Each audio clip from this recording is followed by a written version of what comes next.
মদিনায় যখন আপনি যাবেন দেখবেন যে মদিনায় ঢুকলেই মনে হবে আপনি একটা জান্নাতের বাগানে ঢুকে গেছেন। আর একবার কন্যা সুবহানাল্লাহ ভাই।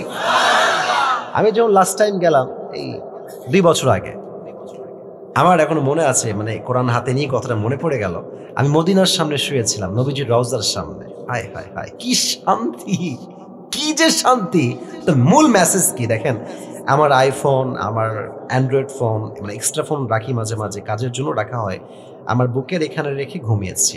টাকা, মানি ব্যাগ, ওয়ালেট, কাগজ, আপনার রিয়াল সব ওখানে রাখা বুকের সামনে। আর আমি ঘুমিয়ে আছি নবীজির রওজার সামনে।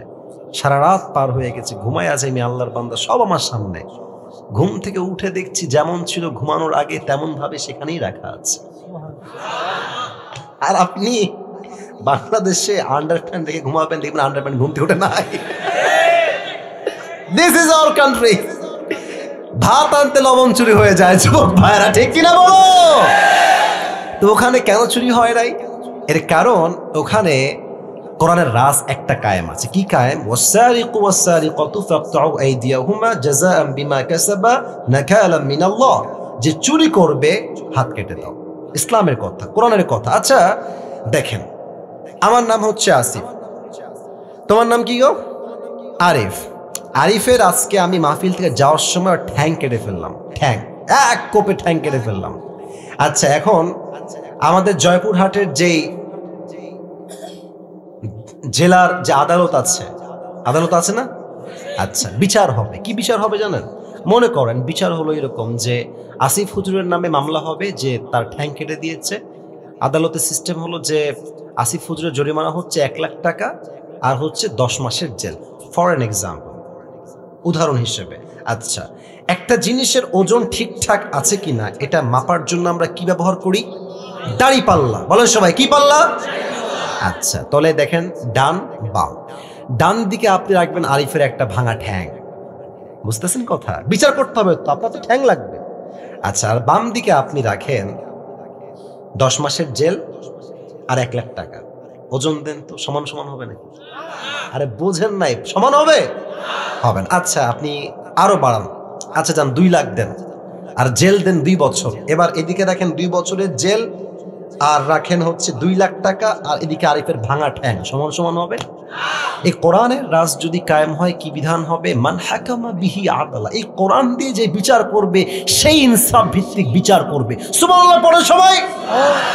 এই কোরআন বলছে কেউ যদি তোমার ঠোঁট কাটে, ঠোঁটের বদলে ঠোঁট, নাক কাটলে নাকের বদলে নাক, চোখ কাটলে চোখের বদলে চোখ, কান কাটলে কানের বদলে কান, জান নিলে জানের বদলে জান। এবার আপনি কি করবেন? আরিফের ঠ্যাং আমি কাটছি, আপনি আমার ঠ্যাং কেটে দেন। এবার ওর ঠ্যাংটা ডান পাল্লায় দেন আর আমার ঠ্যাংটা বাম পাল্লায় দেন, টান দেন, দেখবেন 2 পাশে সমান সমান হয়ে গেছে। মান হাকামা বিহি আদালা। এই কোরআন দিয়ে যে আইন বিচার করবে, যে রাজ কায়েম করবে, পুরো দেশে সুষ্ঠু বিচার কায়েম হয়ে যাবে, ঠিক কিনা বলে? এটা হচ্ছে সেই কোরআন। এই কোরআন থেকে আমরা তাফসীর শুনতে চাই। আজ আমাদের আলোচনা আমরা যেখান থেকে করবো এটা হচ্ছে 30 নম্বর পারার প্রথম সূরা। সূরাটার নাম হচ্ছে সূরাতুন নাবা।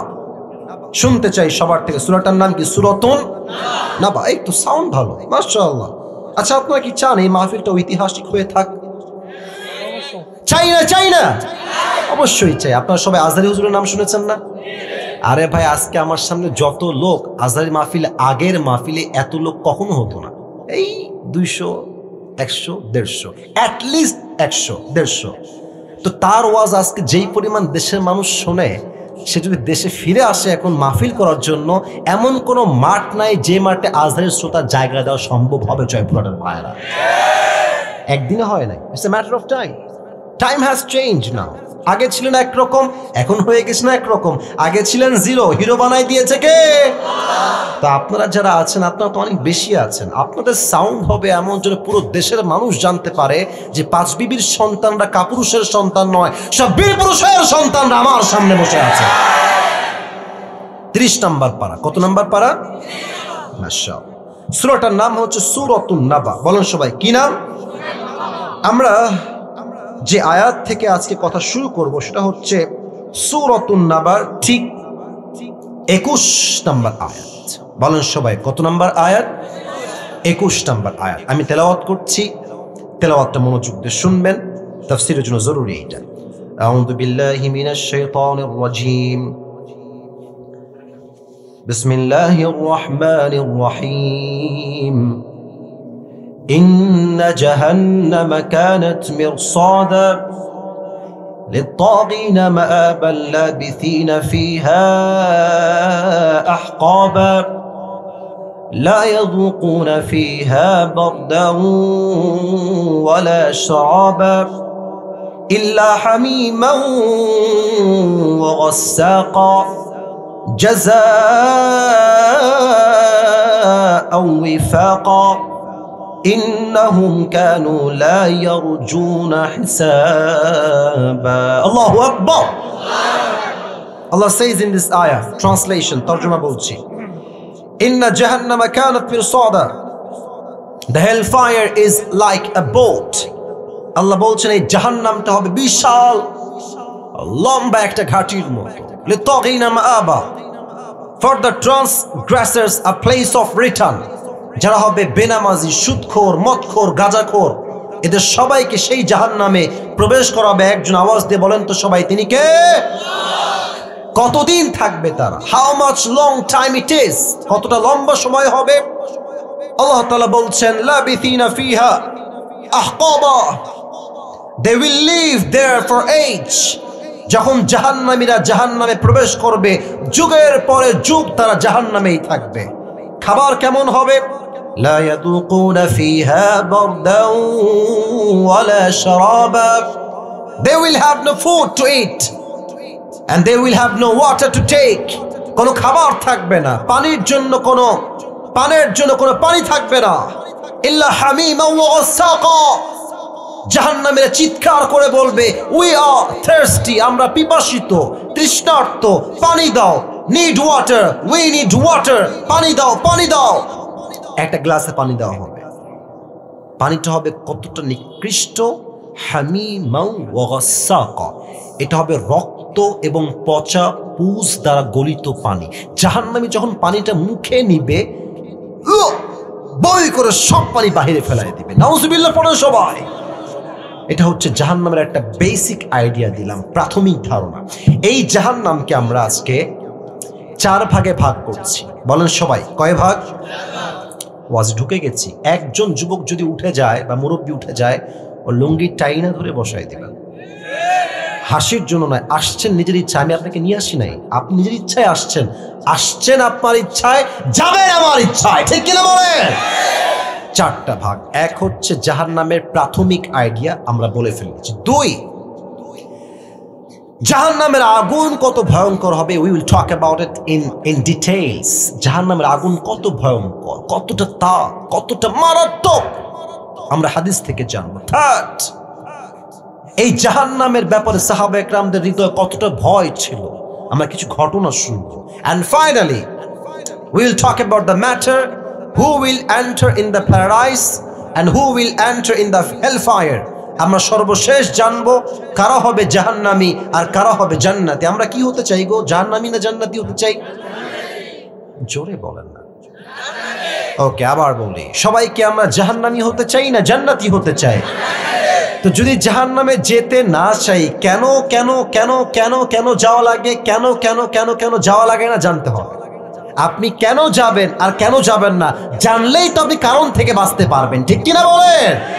4টা। প্রথম চ্যাপ্টার শেষ, দ্বিতীয় চ্যাপ্টার আসেন, how will be the fire of hell, জাহান্নামের আগুন কতটা ভয়ঙ্কর হবে। জয়পুরহাটের 5 বিবির ভাইয়ারা, আমার ডান হাত দেখেন, এটা হচ্ছে আমার আঙ্গুল। আঙ্গুলটা দেখেন তো, কয়টা আঙ্গুল আছে এখানে?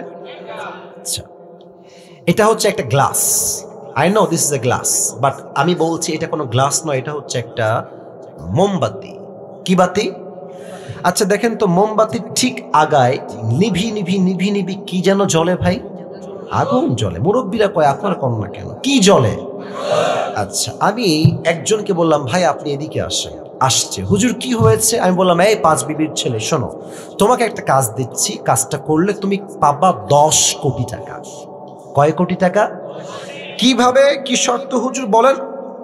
আমি বললাম এই যে আগুনটা জ্বলছে ঠিক আগায়, নিভি নিভি আগুন, বেশি আগুন নয়।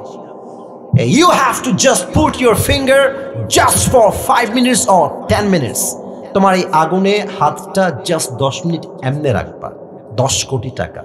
কেউ কি তার এই হাতটা আগুনে পোড়াতে রাজি আছে এখানে? কেউ নাই। তো বলবেন ভাই 10 কোটি টাকা, একটা আঙ্গুল পড়বে, নট আ বিগ ডিল, দাও, put your hand in the fire, রাখো আগুনে।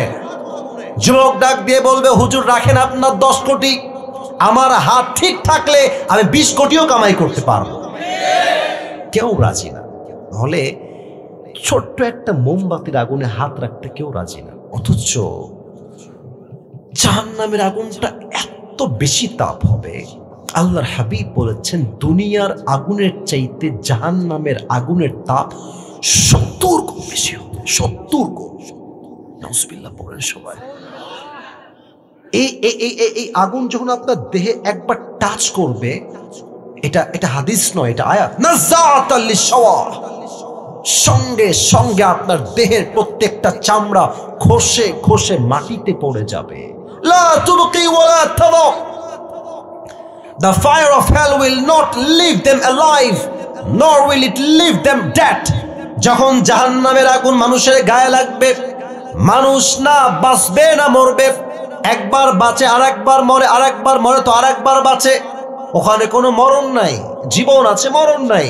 শাস্তি হবে, মরার কাছে যাবেন, and you will alive again, আবার জীবন দিবে আপনাকে। আওয়াজ দিয়ে বলেন তো তিনি কে? আরেকটা হাদিস বলি, আমি শেষ করছি। আগে জিজ্ঞেস করছি, দেখা যাক কেউ পারে কিনা। আই হোপ আপনারা পারবেন। আগুনের রং তো আসলে কি কালার হয় গো? আগুনের রং আসলে কি হয়? লাল। কি কালার হয়? জাহান্নামের আগুনের রং কি কালার কে বলতে পারে? কালো। কালো। এটা লাল নয়। 1000 বছর জ্বালিয়েছে, লাল হয়েছে। তিরমিজির হাদিস। 1000 বছর জ্বালিয়েছে, সাদা। 1000 বছর জ্বালিয়েছে, ব্ল্যাক। 3000 বছর জ্বালালে একটা আগুন কতটা উত্তপ্ত হতে পারে, just try to ponder on this matter. একটু ভাবেন না কতটা গভীর আর কতটা মারাত্মক আগুন হতে পারে। আল্লাহর হাবিব বলছেন, এখন যেই জাহান্নামের রংটা জাহান্নামে রয়েছে, এটা লাল কালার নয়, এটা সাদা রং নয়, এটাকে ভয়ঙ্কর কালো রূপ দিয়েছে একজন। আওয়াজ দিয়ে বলেন তো সবাই তিনি কে? This is the fire of hell and the color of this is black. এটা কালো রঙের জাহান্নামের আগুন। এবার আসেন 3 নাম্বার ঘটনা বলছি হাদিস থেকে। একটা যুবকও ডানবাম হবেন না। এই ঘটনা এই পুরো দেশকেই চেঞ্জ করবে বলে আমার বিশ্বাস। বলেন সবাই ইনশাআল্লাহ। আমার মায়েরা খবরদার স্মার্টফোন বের করবেন না মাহফিলের ভেতরে। আর মায়েরা খবরদার কোনো মহিলার সঙ্গে ওয়াজের মাঝখানে ফাউল আলাপ পেঁচাল পাড়া যাবে না। জয়পুরহাটের ভাইয়েরা, মায়েরা কান খাড়া খোড়ায় বলেন তো ইসলামের প্রথম খলিফার নাম কি ছিল? ভয় নাই, আমি আপনাদের ভালোবাসার মানুষ। নাম কি ছিল প্রিয় ভাইয়েরা? আবু বকর রাদিয়াল্লাহু তাআলা আনহু। আচ্ছা, ইসলামের দ্বিতীয় খলিফার নাম কি ছিল? ওমর ফারুক। তৃতীয় খলিফার নাম কি ছিল?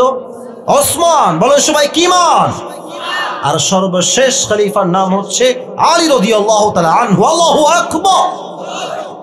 আচ্ছা, 5 আগস্টের আগে আমাদের দেশের প্রধানমন্ত্রী ছিলেন, সাবেক প্রধানমন্ত্রী, ওনার নাম কি গো? নামটা ভুল হয়েছে, কনফার্ম জান্নাতি শেখ হাসিনা। উনি অনেক ভালো মানুষ ছিলেন। উনি বলে গেছেন যে আমার দোষ কি, আমি দোষটা জানতে চাই। ওনার কোনো দোষ নেই, উনি কেবল আল্লাহ, উনি দুনিয়াতে কেবল জান্নাত থেকে ভেগে আসছেন। এতগুলো ছাত্রকে মারার পরে যে মানুষ কয় যে আমার দোষ কি, আমারে এর কি বলা যায়? আপনারাই বলেন। হ্যাঁ, নিষ্পাপ, কোনো গুনাহ নয়, একদম নিষ্পাপ, ঠিক কিনা বলে? আচ্ছা ভাবেন তো, আমাদের দেশের রাজধানীর নাম কি? আমি কিন্তু ওয়াজের হাদিস বলবো, আগে বলছি আমাদের দেশের রাজধানীর নাম কি? ঢাকায় একটা মেট্রো রেল আছে, নাম শুনছেন না? Metro rail. হ্যাঁ, আগুন লাগাইছিল না ছাত্ররা একটু একটু। তো উনি বলেছিলেন যে এটা ঠিক করতে কমপক্ষে 300 কোটি টাকা লাগবে। তাও মনে হয় ঠিক হবে না। পরে খবর পেলাম 20 কোটিও লাগে নাই। তাহলে কি বুঝলেন? এইরকম কত হাজার কোটি যে দেশ থেকে পাচার হয়েছে, এটা কোন ধারণা আমাদের মাথায় নাই যুবক ভাইরা। আচ্ছা, এনাদের মাঝে যদি জাহান্নামের আগুনের ভয় থাকতো, এই যে কাদের কাউয়া নামে একটা লোক আছে, হ্যাঁ, কি যে কয় এ নিজেও বোঝে না। আর আমি ভাবি যে আমাদের দেশের মানে যে বক্তব্যের সাইজ, এটা বিদেশের কেউ শুনলে বলবে এটা মগা আসছে, এরকম নেতা হইতে পারে না। ঠিক আছে কিনা বলে? এরা জাহান্নামের আগুনকে ভয় করলে এই যে টাকা মেরে খেয়েছে, এটা কি মারতে পারতো? যুবক ভাইরা বলো। আসেন আবু বকরকে নিয়ে আমরা একটা হাদিস শুনি। প্রধানমন্ত্রী তিনি, খলিফাতুল মুসলিমিন। আমাদের দেশে সবচেয়ে দামি গরুর গোস্তের নাম কি? মুরগি, ছাগল না গরু? গরু সবচেয়ে দামি। আরব বিশ্বে সবচেয়ে দামি খাবারের নাম হচ্ছে সারিত, the most expensive food in Arabic world। সবচেয়ে দামি খাবারের নাম হচ্ছে সারিত। একবার আবু বকর রাদিয়াল্লাহু তাআলা আনহু বাসায় আসছেন কাজের থেকে। তার বউ এসে বলছে, আবু বকর ইয়া খলিফাতুল মুসলিমিন, আপনার দুইজন সন্তান একটা আবদার করেছে আপনার কাছে বাবা হিসেবে, প্রধানমন্ত্রী হিসেবে। কি আবদার? বলছে যে আপনার সন্তানরা এক টুকরা করে সারিদ খেতে চায়, খুবই শখ তাদের, দামি খাবার। কাকে বলেছে? মন্ত্রী নয়, এমপি নয়, মেয়র নয়, চেয়ারম্যান নয়, প্রধানমন্ত্রী। কয় টাকার মালিক আপনার ধারণা হওয়ার কথা নয়। আমাদের দেশে তো প্রধানমন্ত্রী বহুত দূরের কথা, প্রধানমন্ত্রীর পিএসি হচ্ছে 400 কোটি টাকার মালিক। আমার কি হেলিকপ্টার চলেই না গো। এদেরকে দেখলেই বলতে মনে হচ্ছে ওরে বাটপার, ওরে চিটার। তো আবু বকর প্রধানমন্ত্রী, উনি বলছেন মাফ চাচ্ছি, আমি যে সারিদ খাওয়াবো আমার সন্তানদেরকে, এই পয়সা আমি আবু বকরের পকেটে নাই। সুবহানাল্লাহ, জয়পুরটা হয় নাই, পড়েন। প্রধানমন্ত্রী কি বলছে? সারিদ যে খাওয়াবো কয়েক টুকরা, I don't have any money, আমার তো টাকাই নাই, আমি কেমনে খাওয়াই? যাও সন্তানদের কাছে আমি বাবার পক্ষ থেকে মাফ চেয়ে নাও। আবু বকরের মা, আমি আবু বকরের স্ত্রী এসে বলছে, মা সন্তানকে বলছে, বাবারা তোমার আব্বা বলেছে মাফ চাই, দেওয়ার মতো কোনো টাকা তার কাছে নাই। 2 মাস পার হয়ে গেছে, 3 মাস, 4 মাস। একদিন আবু বকর বাসায় আবার আসছেন, তার বউ গেট খুলেছে, গেট খুলে দেখছে একটা ছোট্ট প্লেট তার হাতে রাখা। আবু বকর ডাক দিয়ে বলছে, মা হাদা, এটা কি?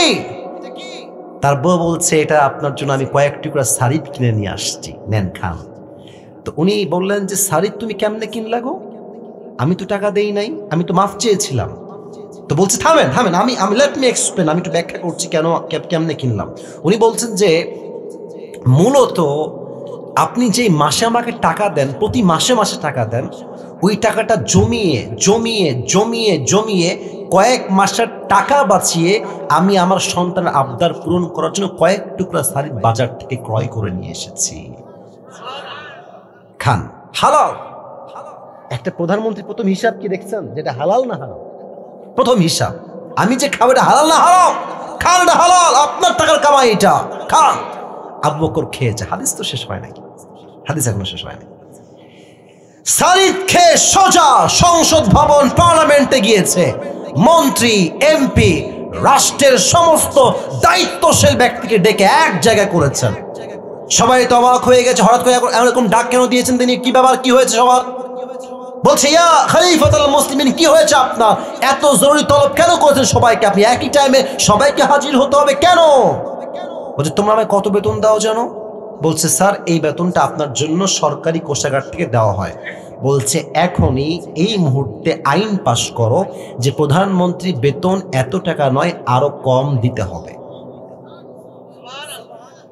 উনি এই কথা বলায় এমনি তাকায় আছে সবাই, মানে কি?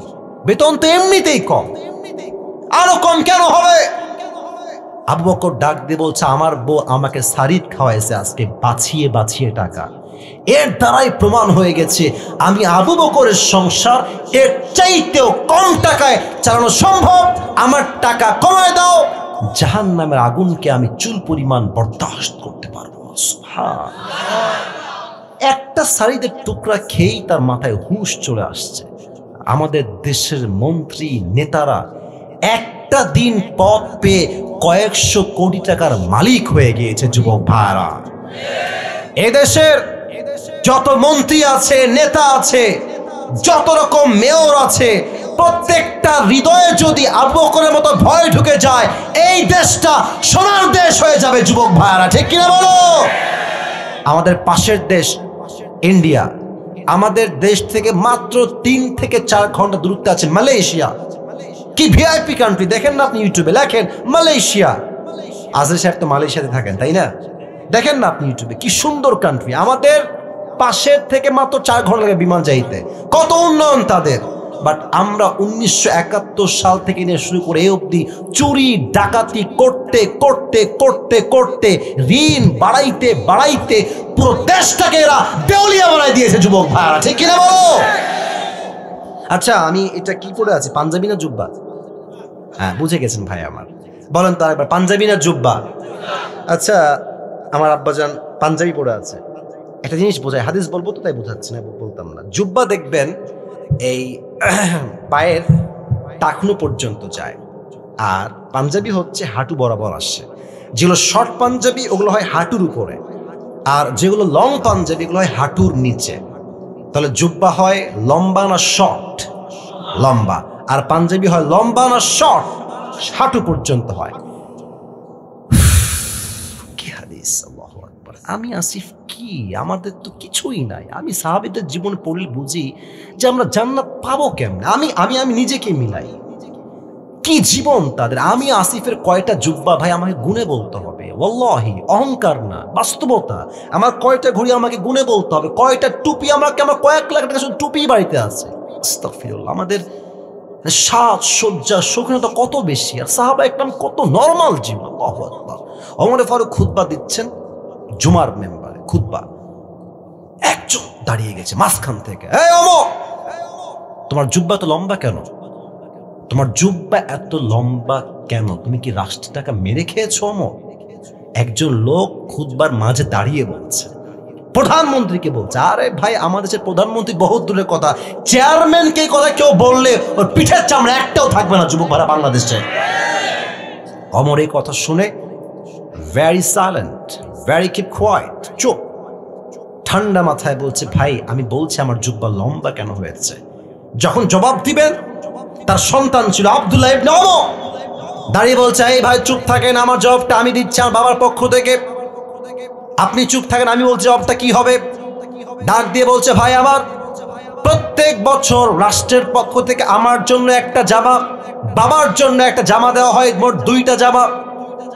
বাট এই বছর যেই জুব্বা আব্বা পেয়েছেন সেই জুব্বা হালকা শর্ট হয়ে গিয়েছে, তো উনি চাইলে শর্ট জুব্বা বাদ দিয়ে নতুন একটা জুব্বা কিনতে পারতেন না? বুঝে না মনে হয়। আমি প্রধানমন্ত্রী, আমি চাইলে এই জুব্বা বাদ দিয়ে নতুন জুব্বা কিনতে পারি কি পারি না বলেন? হ্যাঁ, কেনেন নাই। উনি কি বলছেন, আব্বাজান, আব্বাজান তোমার যে জুব্বাটা তুমি পেয়েছো ওটা নিয়ে আসো তো তুমি। তো আব্দুল্লাহ তার জুব্বা নিয়ে আসছে। তাহলে কি হলো ব্যাপারটা? এটা হচ্ছে অমরের জুব্বা, দেখেন জুব্বার নিচে ছিঁড়া অর্থাৎ শর্ট। এটা হচ্ছে আব্দুল্লাহর জুব্বা, লম্বায় ঠিকঠাক। তো হাদিসটা বোঝাচ্ছি টিস্যু দিয়ে কেন, আপনি প্র্যাকটিক্যালি বুঝবেন। অমর বলছে, আব্বা তোমার এই জুব্বার নিচে থেকে দর্জির কাছে কেটে নিয়ে আসছো এই গোল রাউন্ডটা, এই রাউন্ডটা কেটে নিয়ে এসে আমার জুব্বা যে শর্ট হয়ে গেছে না, এখানে তালি লাগায় দাও। সুবহানাল্লাহ পড়লে না তো, তালি লাগাও, তালি তালি তালি লাগাইছে। তো আগে তো এমনিতে মোটামুটি একটু লম্বা শর্ট মিলে আছে, আবার লাগাইছে তালি, তাই লম্বা হয়ে গেছে। তো অমরের ছেলে বলছে, আব্দুল্লাহ বলছে, এই ভাই, আমার বাপ রাষ্ট্রের 1 পয়সা মেরে খায় নাই, বরং আব্বা প্রমাণ করেছে রাষ্ট্রের টাকা যে মেরে খাবে তার জাহান্নামের আগুনটা অজীব হয়ে যাবে। যুবক ভাইরা, শর্ট জুব্বাকে লম্বা করে টাকনুর নিচে ঝুলে গেছে, জুব্বা পড়ে আছে। নতুন জুব্বা কেন কিনে নাই? একটাই কারণ, জাহান্নামের আগুনের ভয়। কারে কয় জাহান্নামের আগুনের ভয়? আমাদের দেশের যে কিছু মেয়র আছে, আমি নাম বলবো না, আপনারাও চিনবেন, হাজার হাজার কোটি টাকা মেরে খেয়েছে জনগণের থেকে, এমন ভাবে যে গরিবদের রক্ত চুষে সব শেষ করে দিয়েছে। যুবক ভাইরা, ঠিক কিনা বলো? এবার আসেন 4 নাম্বার চ্যাপ্টার, বড় মারাত্মক চ্যাপ্টার, কারা যাবে জাহান্নামে, কারা যাবে জান্নাত। এই ওয়াজটা আমি একটু বেশি সময় নিয়ে করতে চাই। আমি উঠেছি 11টার সময়, এখন প্রায় বাজতে গেল 12টা। আমার নিয়ম দেওয়া আছে ইনাদেরকে, কমিটির ভাইদেরকে 1 ঘন্টা। আমি 1 ঘন্টার আর একটু বেশি ওয়াজ করতে চাই, যদি আপনারা আমাকে একমত বলেন তবে। 12টার পরে একটু ওয়াজ হবে না আজকে ইনশাআল্লাহ? আপনারা থাকবেন তো সবাই ইনশাআল্লাহ? দেখেন আমি একটু কথা বলি, 12টার পরে যদি আপনারা কেউ উঠে যান আমি কিন্তু দোয়া করব, আর যদি আপনারা থাকেন যতক্ষণ আমার জবান আছে ততক্ষণ ওয়াজ হবে যুবক ভাইরা, ঠিক কিনা বলো? আচ্ছা, যেহেতু অনেক লম্বা সময় হয়ে গেছে, এটা কাশি দিয়ে আমরা সবাই মিলে হয় নাই, আরেকবার একটা তাকবীর দিবেন এমন ভাবে শুরুতেও আমরা সিংহের বাচ্চা, শেষেও আমরা সিংহের বাচ্চা। লিল্লাহি তাকবীর। ইয়াতাসাআলুনা আনিল মুজরিমিনা মা সালাকাকুম ফি সাকার ক্বালু লাম নাকু মিনাল মুসাল্লিন। কিয়ামতের কঠিন ময়দানে জাহান্নামী মানুষগুলোকে আল্লাহ বলবেন, এই জাহান্নামী, তোরা কেন জাহান্নামে প্রবেশ করলি? কোন গুনাহ তোকে জাহান্নামে নিয়ে আসলো? জাহান্নামীরা ডাক দিয়ে বলবে, আল্লাহ মা সালাকাকুম ফি সাকার ক্বালু লাম নাকু মিনাল মুসাল্লিন। ও আল্লাহ, আমরা সব আমল করেছি, আমরা হজ আদায় করেছি, যাকাত দিয়েছি, পর্দা করেছি, টুপি পরেছি, দাড়ি রেখেছি, ক্বালু লাম নাকু মিনাল মুসাল্লিন, বাট আমরা নামাজ পড়ি নাই, নামাজে আমরা ছিলাম গাফেল। এখানে অনেক মুরব্বী যুবক আসেন আজকের মাহফিলে, এশারটাও পড়েন নাই, অনেক যুবক বাসায় গিয়ে ঘুমায় যাবে, ফজরটাও তারা পড়বে না। এই মাহফিলতে কি লাভ? এই যে এতগুলো মিডিয়া, অনেকে আমি চিনি না, আমার ভাইরা আসছে, এত মিডিয়া, লাইট, প্যান্ডেল, ক্যামেরা, নামাজ নাই যার, ওই মাহফিলতে 2 পয়সা লাভ হবে না তার, যুবক ভাইরা। কথা বুঝে বুঝে শুনবেন। আচ্ছা, ইসলামের দ্বিতীয় খলিফা ওমর ফারুক, নাম তো শুনছেন আপনারা সবাই। ওনার কাছে এক যুবক আসছে, এই কানটুপিওয়ালা একজন, এই কানটুপিওয়ালা, ওই যে কোনায় দেখা যায়, বসো বসো বসো। হ্যাঁ, দেখতে পাচ্ছি, আমি কিন্তু কারণারে ভাই। আচ্ছা, একজন যদি ওয়াশরুম লাগে দ্যাটস ফাইন, বাট এখনো যা দেখতে পাচ্ছি এখানকার মুরব্বী যুবকরা কোরআনকে কলিজার থেকে ভালোবাসে, ঠিক কিনা বলেন? ওমরকে ডাক দিয়ে বলছে, একজন যুবক, তার নাম হচ্ছে আবু লুলু আল মাজুসি, অগ্নির পূজা করে, আগুনের পূজা করে। বলছে, ওমর, আমার যে মালিক আছে সে প্রত্যেক দিন আমার কাছে মোট 6 দিরহাম চার্জ করে, 6 দিরহাম। তুমি কথাবার্তা বলে, এই বসে পড়ো, বসে পড়ো, এখন না, বসে পড়ো, 6 দিরহাম চার্জ করে, আপনি কমায় দেন, আমি এত দিতে পারবো না। তো বলছে, ভাই ঠিক আছে কমায় দিব, বাট তুমি কিসের ব্যবসা করো, তোমার কাজটা আসলে কি? তো বলছে, হুজুর আমি মূলত খঞ্জর বানাই, চাকু। খঞ্জর কাকে বলে? আমার ডান হাত দেখেন, এটাও চাকু, এটাও চাকু, মাঝে হচ্ছে হ্যান্ডেল, মাকবাদাতু ফি ওয়াসাতি, এটা হচ্ছে খঞ্জর, ডানেও চাকু, বামেও চাকু, মাঝে হচ্ছে হ্যান্ডেল। তো বলছে, তাই নাকি? তোমার ব্যবসা তো অনেক টাকা, তোমার তো 6 দিরহাম নয়, তোমার তো 10 দিরহাম চার্জ হওয়ার কথা। বলছে, কি বললেন? এত বড় সাহস আপনার? ও আচ্ছা আচ্ছা আচ্ছা, সবাই যেহেতু মুসলমান তাই আপনি সবার বেলায় হয়েছেন নরম, আর আমি যেহেতু কাফের তাই আপনি আমার বেলায় হয়েছেন গরম, তাই না? আপনার বিচার আমি একাই করব, যান। এই হুমকি দিয়ে বের হয়ে গেছে। শীতকালে ঠান্ডা লাগলে আমরা কি মুড়ি দেই? আমি দেখাই দিই, তাও কয় না, কি মুড়ি দেই? চাদর। এই দেখেন, এবার হাদিসটা প্র্যাকটিক্যালি বুঝতে চাইলে আমার চাদর দেখেন, বের হয়ে গেছে। বিশাল লম্বা একটা চাকু বানিয়েছে ওমরকে হত্যা করার জন্য। নাউজুবিল্লাহ বলেন সবাই, বলেন সবাই, আর একটু জোরে বলেন সবাই, নাউজুবিল্লাহ। খঞ্জরটা বানিয়ে পেটের ডান দিকে একটা খাপ দিয়ে ঢেকে রেখেছে, চুপ করে একদম ঘাপটি মেরে, এমন করে বড় একটা চাদর নিয়েছে, চাদরের উপরে পিঠ এমনে দিয়েছে, মেয়েদের নিকাবের মতো, জাস্ট লাইক এ নিকাব অফ দ্য গার্লস, মেয়েদের নিকাবের মতো এমনে দিয়ে এই পর্যন্ত রাখছে, আর এই পাশ থেকে এইটা নিয়ে একদম just like a girl, hijabi girl, পুরো মুখ ঢেকে ফেলেছে। এখন কিন্তু চেনা জানা সে আসলে কে। এই পুরো মুখটা ঢেকে ফজরের আজান হয়েছে, আল্লাহু আকবার। যখনই আজান শুরু হয়েছে, মুনাফিকের রূপে ছদ্মবেশে নামাজ পড়তে আসছে আবু লুলু আল মাজুসি। আগে আমাকে এই খবরটা দাও, আমি যেই নামাজের ইমাম ছিলাম আমার অজ্ঞান হওয়ার পরে সাহাবা একরামে সেই নামাজটাকে জামাতে আদায় করেছে কিনা সেই খবরটা আমাকে আগে দাও। কোন সাহাবী আপনি বোঝেন জয়পুরের ভাইয়েরা, কোন সাহাবী যাকে আল্লাহ রাসূল দুনিয়াতেই জান্নাতের টিকিট কনফার্ম। সুবহানাল্লাহ, আল্লাহ রাসূল যাকে জান্নাতের টিকিট দিয়েছেন তার কি আর কিছু লাগে? ও ভাই কথা কোন, তার কি আর কিছু লাগে? ওই সাহাবী যদি নিজের জীবনের শেষ মুহূর্তে নামাজকে না ভুলে, আপনি পাঁচ বিবির ছেলে, আপনি জয়পুরহাটের মুরব্বী, আপনি জয়পুরহাটের মা, আপনি আমার বোন, আপনি কোথায় টিকিট পেলেন? আপনার আজান হয়, আপনি নামাজ পড়তে চান না? আজান হচ্ছে আসরের মসজিদে, এলাকার যুবকরা মাঠে বসে বসে ক্রিকেট খেলছে, ফুটবল খেলছে, মোড়ে মোড়ে চায়ের দোকানে হিন্দি গান বাজতেছে। যুবক ভাইরা, এই আজান দিয়ে কি হবে যে মুসল্লি না আসে আমার মসজিদে? আজকে কি বার ছিল বলুন তো সবাই? ভাই কথা না বললে ওয়াজ কারে করে আছে? কি বার ছিল? খুব চিন্তা করেন তো এবার, যে আপনার মাথায় আসবে পুরো মসজিদটা লোড ছিল। আমি কি ভুল বললাম না ঠিক বললাম? জায়গা নাই, এই সাইড দাও, এই এদিক যাও, এই এদিক যাও, জায়গা নাই। এরা ফজরের সময় কই থাকে? এরা আসরের সময় কই থাকে? জোহরে যে মসজিদে জায়গা হয় না জুমার সময়, আসরে সেই মসজিদটা এক কাতার ছাড়া বাকি সব কাতার ফাঁকা থেকে যায়। আপনি কি ভাবেন? ও ভাই আপনি কি ভাবেন? আপনি কি ভাবেন যে সপ্তাহে একবার যাব তাতেই আমার জান্নাত কনফার্ম হয়ে যাবে? জান্নাত এটা কোনো মামুর বাড়ির মুয়া নয় যে একটু নামাজ পড়লে জান্নাত ওয়াজিব হয়ে যাবে। যুবক ভাইরা ঠিক কিনা বলো? এটাই হচ্ছে নামাজ। নামাজ নেই যা সবচেয়ে বেশি জাহান্নামী হবে সে। দুই নাম্বার কথা মেয়েদের জন্য বলছি, কিয়ামতের দিন সবচেয়ে বেশি জাহান্নামে যাবে দুই প্রকারের নারী। এক, যারা স্বামীর অবাধ্য। আবারও বলছি, এটা কিন্তু আমি বলবো তোমাকে যুবক ভাই, বল তুমি কি কারণ জানো?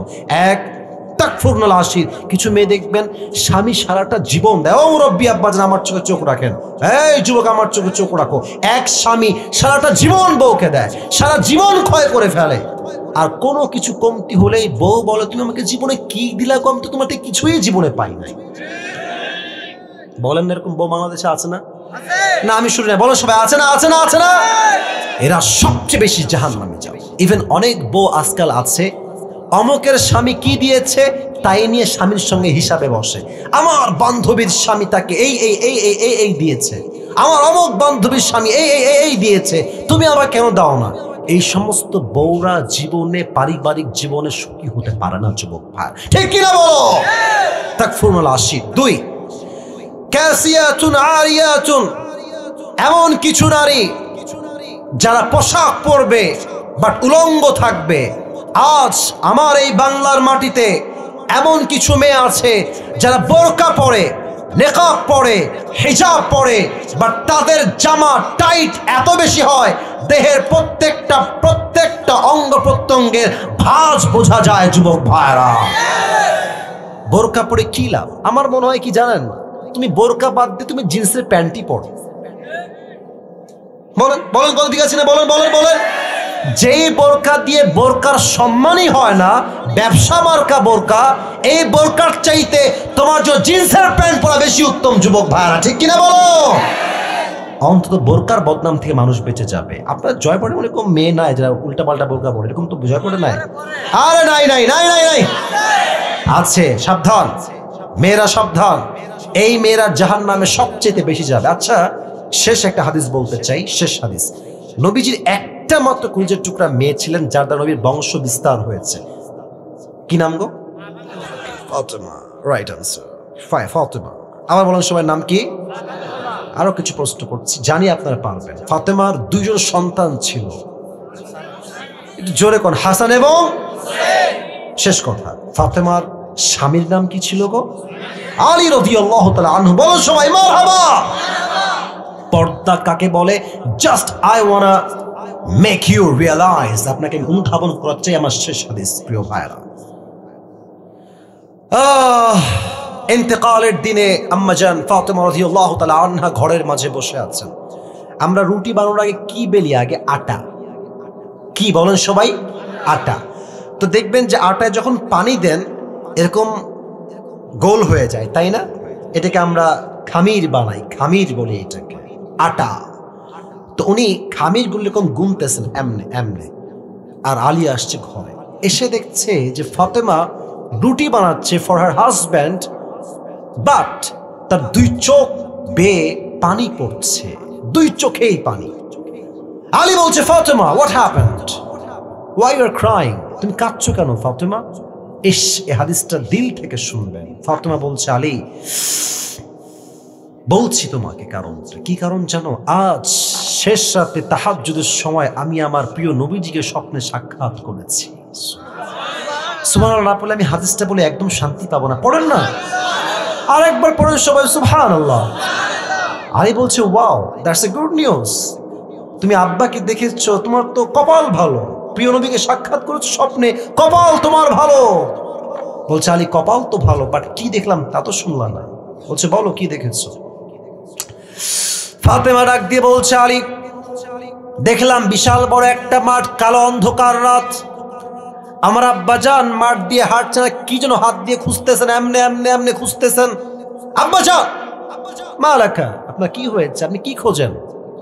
বলছে যে, আরে ফাতেমা তুমি, আমি তো আমার কলিজার টুকরা মেয়ে ফাতেমাকে খুঁজে বেড়াচ্ছিলাম। বলছে, আব্বা এই তো আমি আপনার কাছে চলে আসছি, বলেন কি হয়েছে আব্বাজান?